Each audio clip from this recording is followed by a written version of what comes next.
j'ai trouvé 2 infos intéressantes pour l'Australie. Déjà, entre 1809 et 1810, en gros, juste au moment où l'île Maurice, alors française, est reprise par les Anglais, il y a quelques sources qui disent que des corsaires français basés là-bas faisaient des raids dans les eaux territoriales australiennes pour piller des navires. Bon, j'ai pas trouvé suffisamment de traces, d'accord? L'autre info, c'est cette bouteille, dans laquelle se trouvaient 7 pièces françaises. L'ensemble retrouvé sur une île de la côte ouest australienne et déposé là par le navigateur breton Louis de Saint-Alouarn en 1772. Le tout pour revendiquer cette nouvelle terre au nom du roi de France. Mais il a pas eu le temps de prévenir le roi qu'il avait fait ça parce qu'il est décédé sur le chemin du retour. Non mais c'est dingue. Vous imaginez à quoi ça tient parfois l'histoire d'un pays. Le Belize c'est une folie, d'accord? J'ai passé des heures sur ce pays, ok? Je ne déconne pas. J'ai fouillé partout. Je me suis dit, il y a forcément des histoires de corsaires, de machin. J'ai rien trouvé. Jusqu'à ce que je tombe sur l'article Timeline of Piracy in the Bay of Honduras. En me disant, avec un peu de chance les gars, vous êtes en train de lister toutes les opérations de bateaux qu'il y a eu dans la baie du Honduras, ça concerne le Belize. Il y a bien un petit corsaire qui est passé par là.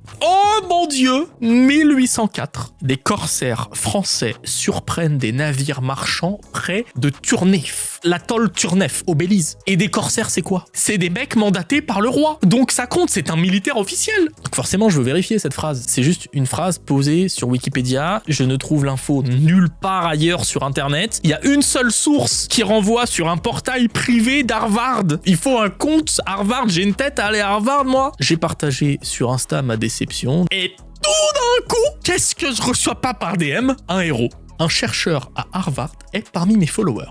Et il a pu m'envoyer un PDF. 7 extraits de journal qui nous apprend que oui, il y a bien eu un navire français, le Poisson Volant, magnifique en plus comme nom de navire, qui a capturé un bateau vers le cap San Antonio, bon ça on s'en fout parce que c'est à Cuba, et qu'il s'est battu avec un autre navire venant de Londres au large de la Cay Bokel. Et quand on cherche la Cay Bokel sur Google Maps, miracle! C'est un atoll du Belize! Grâce à ce corsaire, le capitaine du Poisson Volant, au tout début du 19e siècle, nous pouvons mettre en couleur le Belize. J'aime trop le format de cette vidéo.